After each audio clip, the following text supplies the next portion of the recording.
Friends, welcome to the world of the married part 2। और अगर आपने अभी तक इसका पार्ट 1 नहीं देखा है तो आप ऊपर आई बटन पे क्लिक करके उसका पार्ट 1 देख सकते हैं।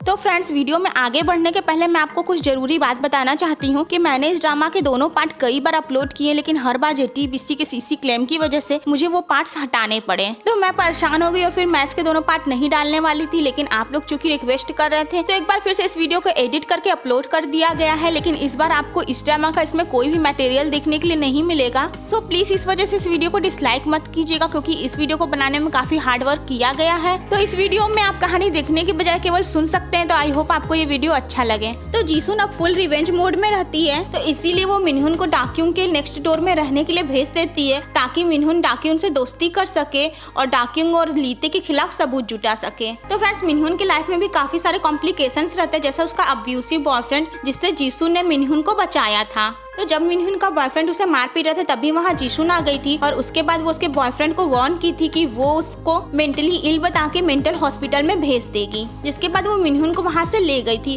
तो अब मिनहुन की बारी थी उसका फेवर रिटर्न करने की। तो मिनहुन बड़ी आसानी से ही डाक्यूंग से दोस्ती कर लेती है और डाक्यूंग के बारे में काफी कुछ पता करती है। और इधर जब जीसुन की डॉक्टर फ्रेंड को ये पता चलता है कि जीसुन डिवोर्स लेना चाह रही है, तो वो जीसुन से ऐसा करने से मना करती है और कहती है कि डिवोर्सी वुमेन को समाज की नजर में अच्छा नहीं माना जाता है। और उसे ये भी कहती है कि वो भी तो अपने हस्बैंड की पर्सनल असिस्टेंट के ऊपर सिर्फ इसी वजह से डाउट की थी क्योंकि वो एक डिवोर्सी थी और सिंगल थी। पर जीसुन भी तो ये ठान ली रहती है कि वो पीछे नहीं हटने वाली है और अपने हस्बैंड के प्रेजेंस में भी वो ऐसा बिल्कुल भी नहीं जताती है कि उसे उसकी करतूतों के बारे में सब कुछ पता चल गया है। तो जीसुन को ऐसा दिखाया गया कि वो अपने प्रोफेशन को लेके काफी स्ट्रिक्ट रहती है और कोई भी समझौता नहीं करती है। तो चेयरमैन अपने एक फ्रेंड को लेके आए रहते डॉक्टर जीसुन के पास। तो जीसुन जब अपने पेशेंट को देखती है जो कि चेयरमैन के फ्रेंड की वाइफ थी, तो वो उसकी वाइफ को साफ साफ बता देती है कि उसके हस्बैंड का अफेयर चल रहा है, जिसके बाद उसकी वाइफ गुस्सा होती है और अपने हस्बैंड को थप्पड़ जड़ देती है। आफ्टर दैट जीसुन चेयरमैन से बात करती है और जब डॉक्टर फ्रेंड ये नोटिस करती है तो वो लीते को इस बारे में बता देती है,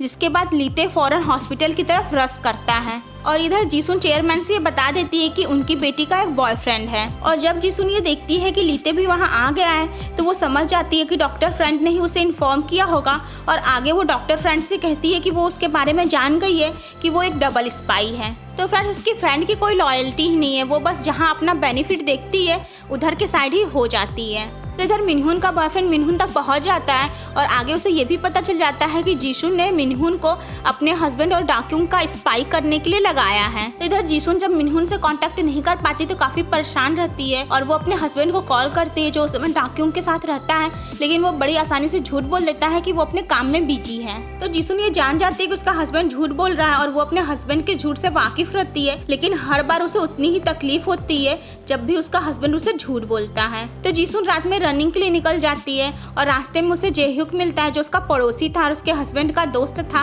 और जेहुक उसे बताता है कि उसे पता चल गया है कि जीसुन लीते की सच्चाई जानती है। और यही नहीं, वो दूसरे दिन जीसुन के लिए फ्लावर्स भिजवाता है हॉस्पिटल में और उस पर चांस मारने की कोशिश करता है। और मेरी तो उससे यही एडवाइस थी कि बहुत पछताएगा। एंड लिटरली इस ड्रामा में तो ऐसा लगता है कि कोई भी हस्बैंड अपने वाइफ के लिए फेथफुल है ही नहीं। आगे मिनहुन का बॉयफ्रेंड जीसुन से मिलने उसके हॉस्पिटल में आता है और उसे धमकी देता है, कहता है कि वो उसे पैसे दे, नहीं तो वो मिनहुन से स्पाई करने वाली सच्चाई उसके हस्बैंड को बता देगा। और साथ ही वो सबको ये भी बता देगा कि एक डॉक्टर होने के बाद भी वो उसको मेंटली इल साबित करने की धमकी दी थी, जबकि वो पूरी तरह से स्वस्थ है। तो आगे जीसुन अपने बेटे और अपने हस्बैंड के साथ एक रेस्टोरेंट में जाती है डिनर के लिए और वहीं पे उनकी मुलाकात डाक्यूंग और उसकी मदर से हो जाती है। तो चूंकि उनका रिजर्वेशन नहीं था तो इसलिए जीसुन इन्वाइट करती है कि वो उनके साथ बैठ के डिनर कर सकती हैं। तो आगे चेयरमैन भी उनको ज्वाइन कर लेते हैं और डिनर के दौरान जीसुन डाक्यूंग से उसके बॉयफ्रेंड के बारे में पूछ लेती है। तो डाक्यूंग शॉक्ड होती है और गुस्सा होती है अंदर ही अंदर और चेयरमैन कहते हैं कि उनकी बेटी का कोई बॉयफ्रेंड नहीं है। तो जूनियन डिनर को आधा ही छोड़कर चला जाता है और उसी के साथ लीते भी एक्सक्यूज बना के चला जाता है और डाक्यूंग भी वहाँ से चली जाती है। जिसके बाद वो जीसुन को कॉल करती है और उसके ऊपर गुस्सा होती है कि वो अपनी पेशेंट की इंफॉर्मेशन ऐसे ही बाहर कैसे दे सकती है। और जीसुन काफी कूल ढंग से उसका जवाब देती है। तो आगे जीसुन जेहुक से मिलने होटल में जाती है और दोनों बैठ के साथ में ड्रिंक करते हैं और जीसुन को अपने हस्बैंड की बात याद आती है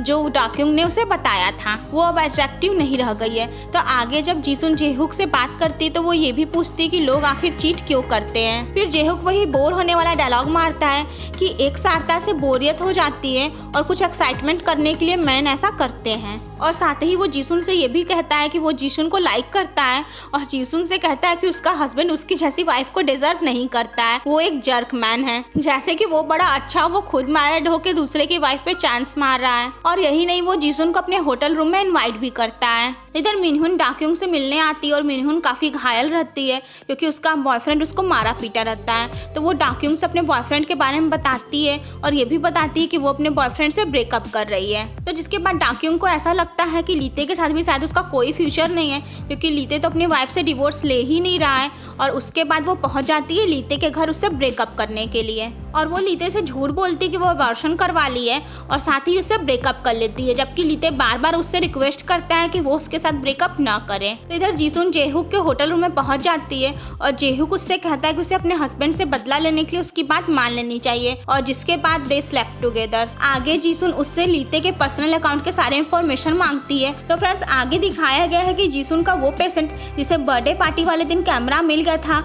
जिसमें डाक्यूंग और लीते की रिकॉर्डिंग थी, वो उसे जीसुन को दे देता है। तो फ्रेंड्स आगे इस ड्रामा में एक और मेल कैरेक्टर की एंट्री होती है यून की, जो जीसुन के ही हॉस्पिटल में एक साइकियाट्रिस्ट रहता है। तो यूनकी को काफी समझदार और सुलझा हुआ इंसान दिखाया गया है जो जीसुन से काफी इम्प्रेस रहता है। आगे जीसुन जेहुक के ऑफिस में उससे मिलने जाती है और जेहुक उसे लीते की कंपनी के सारे इन्फॉर्मेशन देता है। जीसुन को उसके जरिए पता चलता है कि लीते की कंपनी फिलहाल कोई इनकम नहीं कर रही है और उनकी कंपनी बैंकरप्ट होने वाली है। तो जीसुन जेहुक से उस इन्वेस्टर के बारे में पूछती है जो लीते की कंपनी में इन्वेस्ट करने वाला है। तो उस पर जेहुक एक शर्त रखता है कि वो उसको उसका इन्फॉर्मेशन तभी देगा जब वो उसके साथ अपना अफेयर कंटिन्यू रखेगी, जिसपे जीसुन मना कर देती है और वहाँ से चली जाती है। और इसके पहले भी जीसुन जेहुक को येरिम को सब कुछ बताने की धमकी दे चुकी रहती है। तो जब जीसुन जेहुक के ऑफिस से निकलती तो येरिम रास्ते में से देख लेती है। और फ्रेंड्स मैं आपको बता दूं कि येरिम को अपने हस्बैंड की करतूतों के बारे में सब कुछ पता रहता है कि उसका अफेयर अलग अलग औरतों के साथ चलता है। इधर लीते को ऐसा लगता है कि जीसुन आजकल अजीब व्यवहार कर रही है और वो उसका सेलफोन चेक करता है। और इसके साथ ही लीते लगातार डाक्यूंग को मैसेजेस करता रहता है कि वो उससे ब्रेकअप नहीं करना चाहता है और उससे प्यार करता है। तो जेहुक जीसुन को मिलने के लिए बुलाया रहता है और जब जीसुन वहाँ नहीं आती तो जेहुक इतना डेस्परेट हो जाता है कि वो जीसुन के घर टपक पड़ता है। वो जीसुन को ब्लैकमेल करता है कि वो लीते को सब कुछ बता देगा, नहीं तो वो उसके साथ अपना अफेयर कंटिन्यू रखे। तो इस समय जीसुन को कई सारी कठिनाइयों का सामना करना था, मतलब बहुत से बंदे उसे ब्लैकमेल कर रहे थे। उधर मिनहुन का बॉयफ्रेंड उसे ब्लैकमेल कर रहा था, उधर जेहुक उसे ब्लैकमेल कर रहा था। लेकिन जीसुन इतनी ज़्यादा स्ट्रॉन्ग पर्सनालिटी की कैरेक्टर है कि वो हार मानने वालों में से नहीं थी, वो इन सब का सामना डटकर कर रही थी। तो जीसुन मिनहुन की हेल्प करती है उसके बॉयफ्रेंड से एस्केप होने में और उसके बाद वो लीते को लेकर पहुंच जाती है चेयरमैन के घर लंच पर। तो चेयरमैन की वाइफ और चेयरमैन दोनों ही उन्हें वहाँ अचानक देखकर सरप्राइज हो जाते हैं, लेकिन चूंकि घर आए मेहमान को तो एक्सेप्ट करना ही पड़ता है, इसलिए उन्हें इन्वाइट कर लेते हैं।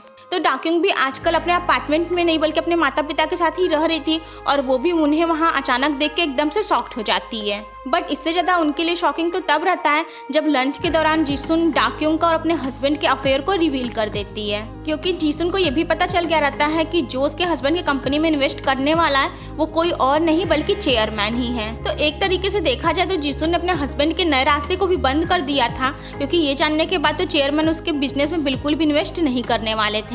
तो लीते जीसुन के ऊपर काफी फ्यूरियस होता है कि उसने सब कुछ र्यून कर दिया और उसे बाहर ले आता है। और बाहर आने के बाद वो उसके ऊपर गुस्सा होने लगता है, उसको ब्लेम देने लगता है, इसके बजाय कि वो अपनी गलतियों की उससे माफी मांगे। तो भले ही जीसुन बाहर से कितनी भी स्ट्रांग रहती है लेकिन अंदर से तो वो ब्रेक डाउन रहती ही है और वो लीते को बता देती है कि उसकी सच्चाई उसका बेटा भी जानता है। तो फ्रेंड्स जीसुन जान गई रहती कि बर्थडे पार्टी में उसके बेटे ने भी लीते को और डाक्यूंग को साथ में देख लिया था और वो अपने बेटे का पेन भी समझ गई रहती कि उसका बेटा अपने पिता को ऐसे देखने के बाद कितना डिस्टर्ब हुआ होगा और कितना पेन में होगा। जीसुन यही नहीं रुकती, वो लीते को अपने और जेहुक के बारे में भी बता देती है कि उस रात वो जेहुक के साथ थी। और ये सुनने के बाद लीते पागल हो जाता है और उससे पूछता है कि वो ऐसा कैसे कर सकती है, जेहुक उसका फ्रेंड था। जो शख्स अपने वाइफ को इतने सालों से बिट्रेट कर रहा था वो एक बिट्रेयल बर्दाश्त नहीं कर पा रहा था। तो तो जीसुन उसे कहती है कि ये फीलिंग याद रखना कि कैसा लगता है जब इंसान को पता चलता है कि उसका पार्टनर उसे धोखा दिया है। जैसे कि उसे समझ में आ जाएगा, इंसान को अपनी गलतियों को एक्सेप्ट करना बहुत ही मुश्किल होता है और बहुत ही रेयर होता है जब इंसान खुद की गलती को एक्सेप्ट करता है। तो जीसुन फाइनली उसको अपना अल्टीमेट दे देती है कि वो उसे डिवोर्स देने वाली है और साथ ही अपने बेटे को अपने पास रखने वाली है, जिसपे लीते कहता है कि वो ऐसा नहीं होने देगा और अपने बेटे को वो अपने पास रखेगा। और यही नहीं, जेहुक की सच्चाई वो येरिम के सामने भी ले आई रहती है और अपनी और जेहुक की सच्चाई भी येरिम को बता दी रहती है। येरिम जीसुन के साथ झगड़ा करती है कि वो उसके साथ ऐसा क्यों की, तो उस पर जीसुन का जवाब रहता है कि जब उसका हस्बैंड अपनी मिस्ट्रेस के साथ छुट्टियों पे जाता था तो वो सब भी उसका साथ देते थे, जिसपे येरिम जवाब देती है कि वो उसकी फ्रेंड कभी थी ही नहीं, तो इसलिए उसका मैटर उसके लिए कोई कंसर्न नहीं था। तो आगे जीसुन येरिम से कहती है कि वो उसका दुख समझ सकती है कि वो भी इसी दुख से गुजर रही है और येरिम जीसुन को चैलेंज करती है कि अगर वो चाहती है कि उसकी मैरिज टूट जाएगी उसी की तरह, तो वो ऐसा नहीं होने देगी और वो अपनी मैरिज बरकरार रखेगी। तो घर आने पे जब जूनियंग अपने डैड के बारे में पूछता है तो जीसुन कहती है कि अब उसके डैड वापस नहीं आने वाले हैं, जिसपे जूनियंग काफी अपसेट हो जाता है। इधर लीते डाक्यूंग से पैचअप कर लेता है, मतलब ये ठीक है, एक गई तो दूसरे से पैचअप कर लिया और उसे नाम मात्र का भी गिल्ट नहीं रहता है कि उसने अपनी वाइफ और अपनी फैमिली के साथ क्या किया है और उन्हें धोखा दिया है। इधर मिनहुन के बॉयफ्रेंड को जब मिनहुन नहीं मिलती है तो वो जीसुन को कॉल करके उससे मिनहुन का पता पूछता है। जब जीसुन बताने से मना कर देती है तो वो उसे उसकी सच्चाई सबके सामने लाने की धमकी देता है। आगे वो लीते से मिलता है और उसे सब कुछ बता देता है, जिसके बाद वो दोनों पहुंच जाते हैं जीसुन के हॉस्पिटल और हॉस्पिटल के डायरेक्टर से जीसुन की एज अ डॉक्टर अपनी पोजीशन मिसयूज करने की शिकायत कर देते हैं। और यही नहीं, लीते जीसुन के पुराने जख्मों को भी कुरेद देता है। वो जीसुन के माँ बाप के एक्सीडेंट द्वारा मरने की बात को भी उठा देता है, जिससे जीसुन गुस्से में हो जाती है और वहाँ से चली जाती है और लीते भी उसके पीछे पीछे भागता है। तो फ्रेंड, जीसुन के फादर भी जीसुन की मदर को चीट कर रहे थे और जब जीसुन की मदर को ये बात पता चली थी उसके बाद जीसुन के फादर मदर का एक्सीडेंट हो गया था और उनकी डेथ हो गई थी। तो जीसुन सीधे जूनियंग के पास पहुंचती है और अपने बेटे जूनियंग को लेके वहाँ से निकल जाती है और वहीं लीते उसके पीछे पीछे रहता है। तो जीसुन काफी तेजी से गाड़ी चलाती है और अपनी मॉम का ऐसा बिहेवियर देख के जूनियंग डर जाता है और वो फौरन अपने फादर को कॉल करता है। तो जीसुन जूनियन से छीना झपटी करती है और इसी चक्कर में उनका एक्सीडेंट होते होते बचता है और आखिरकार वो जूनियन को लेकर एक सुनसान जगह पे पहुंच जाती है। तो जूनियन काफी डरा हुआ रहता है अपने मॉम का बिहेवियर देख के और जीसुन उसे अपने डिवोर्स के बारे में बताती है और जिसपे जूनियन कहता है कि वो अपने डैड के साथ रहना चाहता है, क्योंकि वो बचपन से अपने डैड से ज्यादा क्लोज था और उसकी मदर हमेशा अपने काम में बिजी रहती थी। तो जीसुन उसे हर तरह से समझाने की कोशिश करती है, लेकिन वो अपने डैड को ही चूज करता है और इसी लड़ाई झगड़े में वो लगभग नीचे गिरने ही वाला रहता है। तो लीते उन्हें हर जगह ढूंढता है और रास्ते में उसे अपने बेटे का ब्रोकन सेलफोन भी मिलता है और उसके बाद वो घर पहुंचता है। तो घर आने पे लीते देखता है कि जीसुन घर पे है और वो उससे जूनियंग के बारे में पूछता है। तो जीसुन ऐसा बिहेव करती जैसे जूनियन अब नहीं रहा। वो एक साइको की तरह बिहेव करती है और सब कुछ का ब्लेम लीते को देती है कि लीते की वजह से आज जूनियंग नहीं रहा। तो जब लीते को ऐसा लगता है कि जीसुन ने उनके बेटे को मार दिया तो वो इतना ज्यादा गुस्सा होता है कि वो जीसुन के ऊपर अटैक करने लगता है। वो जीसुन को बहुत बुरी तरह से मारता है और उसके बाद रोने लगता है और उसी मोमेंट में उनका बेटा घर के अंदर आता है। तो जूनियंग ये देखता है कि उसके डैड उसकी मॉम को मारकर अधमरा कर दिए हैं, तो जाहिर सी बात है अब वो अपने डैड को नहीं बल्कि अपने मॉम को चूज करेगा।